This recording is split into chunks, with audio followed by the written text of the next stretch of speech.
descubrimos que habían productoras donde trabajar mientras estudiábamos y empezó la carrera cada quien. Interesante. Pero un poco antes, Ujú. ¿cómo descubres la música? La música siempre estuvo presente conmigo, ¿no? Eso fue desde chiquito. Lamentablemente no puedo decir que era salsa, ni merengue, ni nada por el estilo, porque el grupo de atrás de mi casa, o sea, la calle H, todos eran salseros. Y yo Ujú. traté de incorporarme a ese grupo. Sin embargo, no era como aceite y agua. O sea, no entendía por qué no podía llegar a gustarme eso y bailaba salsa y me cantaba con ellos o Ajá. trataba de hacerlo, pero no hacía clic. En el momento que escuché el rock por primera vez, me acuerdo que en ese tiempo era un grupo llamado Boston Ujú. y, y el sonido de la guitarra y la forma de proyección de las canciones y todo, se me metió prácticamente en las venas y dice, esto es lo mío. Y empiezo a encontrar distintas personas que están conjuntamente conmigo escuchando lo mismo y ellos me dan más bandas, más cosas que escuchar, más, y descubrí que eso era lo que me gustaba, me encantaba Pero no tenías terriblemente. la habilidad, no habías estudiado. No, la verdad la habilidad de pequeño fue con la guitarra, ¿no? Mis padres me metieron a un curso de Ah, ok. guitarra, ¿no? Guitarra clásico en ese momento, que posteriormente se convirtió en guitarra de rock. Yo le pedí a mi padre que quería una guitarra eléctrica, se me metió eso en la cabeza, entonces conseguí mi primera guitarra de $60 eléctrica, empecé a tocar y ahí empezó, como quien dice, la parte musical, ¿no? Eh, Tuve una banda porque, bueno, no puedo decir que me portaba muy bien en la escuela, me mandaron en distintos colegios, incluyendo a una en Chitré, en el José en el Crespo, tuve un año allá, En la cuna de los rockeros. prácticamente. Entonces, en Chitré lo interesante fue que en ese año había un intercambio de la AFS, de Ajá. estudiantes, un intercambio estudiantil con norteamericanos que eran rockeros también. Entonces formamos una banda que se llamaba Thunder, conjuntamente con amigos de Santiago. Y al practicar un par de veces y lograr ya canciones y todo lo demás, hicimos un gran concierto en el parque, eh, patrocinado por una imprenta y todo lo demás, y Radio Reforma, que me acuerdo que fue un evento muy grande. Y entre los niños que estaban abajo, estaban los niños Los Rabanes. Y eso para mí fue muy divertido, porque después me enteré de que eran ellos. Ellos por primera vez habían visto, como quien dice, tocando una banda y les gustó mucho. Yo a la iglesia le doné la guitarra eléctrica y los amplificadores, ¿ok? Guitarra que Emilio utilizó para practicar y todo, y Qué fue algo interesante eso. muy ¿Será ese el chévere. comienzo? Porque es que yo no le encuentro explicación de por qué Chitré es como la cuna de los rockeros. No lo entendía, pero a lo mejor ese será Ese el puede ser el correcto. inicio, es Sí, sí, correcto, cómo ese puede no. ser el inicio, porque nosotros como que prendimos mucho la Claro. fiebre del rock allá y allá sí hay mucho tiempo para practicar, para hacer este tipo de música y todo lo demás, y de repente, no solamente ahí, salieron rockeros en Santiago, en Los Santos, yo me acuerdo que ese movimiento empezó a darse Cómo no. y íbamos de local en local tocando y De rock en practicando, español. de rock en español. De rock Muy en bien. español. Bueno, en el próximo segmento continuaremos conversando con Eduardo. ¿Está usted en Gente Interesante? Escríbanos a genteinteresante@ftv.org.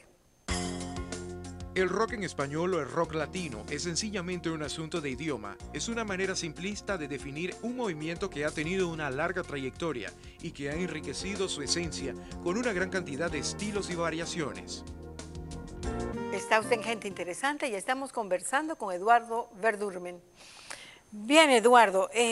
Bueno, yo tengo razones para conocer cómo se iniciaron las bandas rockeras en este país, Ujú. los años 60, y es cierto que se cantaba realmente los éxitos de los Beatles y de Rolling Stones, y etcétera, etcétera.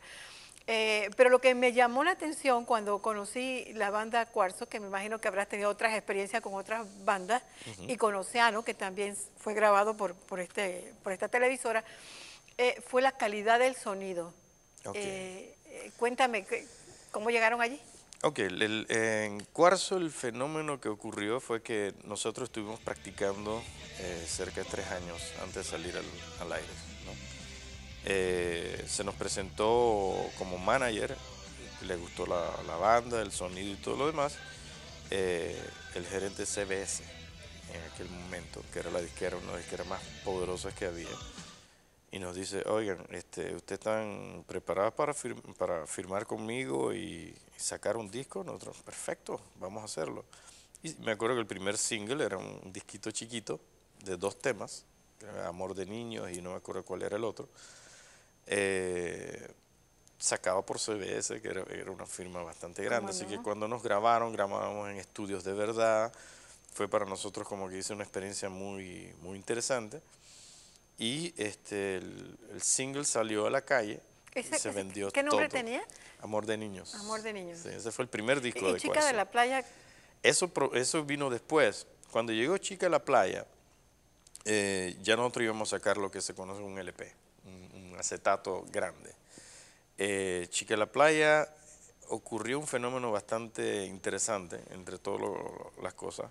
My Name is Panama, que era una firma en ese tiempo de ropa, nos patrocina y nos acoge como grupo de la línea de ropa, y se filma un video tanto promocional como de la marca en Isla Grande, filmado por el director Luis Palomo, en 35 milímetros, en una época donde el 3/4 era lo que mandaba.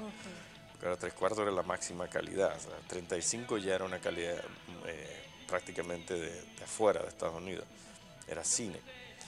Entonces, nosotros nos encontramos con una situación bastante extraña. En primer lugar, el video sale en un momento donde habían, si no me equivoco, entre 9 y 10 programas de música. O sea que el video salía en la mañana, en la tarde, en la noche, a toda hora. Fue una promoción muy fuerte y nosotros no nos estábamos dando cuenta del asunto. Cuando Chica de la Playa pegó, nosotros todavía no estábamos muy claros de qué había pasado, pero el primer concierto que hicimos en La Salle, íbamos solamente por 800.000 personas, que era lo que nosotros esperábamos en el evento. Y resultó ser 15.000 personas. Cuando nosotros llegamos, el manager nos dice a nosotros, oh, hay una feria, esto es muy bueno. Van a tener, muchachos, en vez de 800 van a tener 1.000 y pico personas, más exposición, muy bien para ustedes. Cuando el manager regresa el color del papel blanco y dice, muchachos, no se me pongan nerviosos, porque toda esta gente viene a verlo a ustedes, no hay ninguna feria. Y nos dio un colapso porque era mucha gente. Fue un concierto, me acuerdo que era auspiciado también por la Cruz Roja. Y nosotros no estábamos preparados para ese golpe de fama, por decirlo la así. verdad que es como inusual esta historia, porque generalmente, por lo menos ahora, los grupos rock tocan la puerta de todo el mundo y son ellos los que piden. Y a ustedes les llegó la suerte. Nos llegó de esa manera, les tocó a ustedes correcto. la puerta. Mira que cuando nosotros Sí. salimos al concierto, Sí. había tanta gente que cuando nosotros empezamos a cantar, no nos escuchábamos, la gente cantaba con O sea, se la nosotros, sabía. se sabían todas las canciones. Después el manager empezó a investigar un poquito qué fue lo que había ocurrido. Y claro, como el video era de una calidad muy superior a lo que salía normalmente en televisión, la gente pensaba que éramos extranjeros, venidos de afuera. Ah, ya. Bueno, es verdad, es que el productor que tenían era fuera de serie, Palomo. Los 80 fue una década de grandes convulsiones políticas, pero a la vez fue una década de mucho progreso en ciertas facetas. Por ejemplo, en la publicidad, yo creo que fue la época de oro y Palomo era una de las grandes figuras. Claro que sí. También la tecnología empezó a cambiar drásticamente. Drásticamente. Así que estábamos hablando ya de que los grupos rock tenían un manager, un representante. Antes cantaban en la esquina que podían. Correcto. No, y no es como ahora. Actualmente los grupos hacen lo que se conocen como toques en los bares. Sí. O, ¿cómo se llama? Presentaciones, ¿no? En los tiempos de Cuarzo, Océano, Peso Neto, los 33, Alfa Crucis, eran conciertos. Nosotros mínimo llenamos entre 3 a 15.000 personas cada vez que nosotros tocábamos. Y nos presentamos en Atlapa, nos presentamos...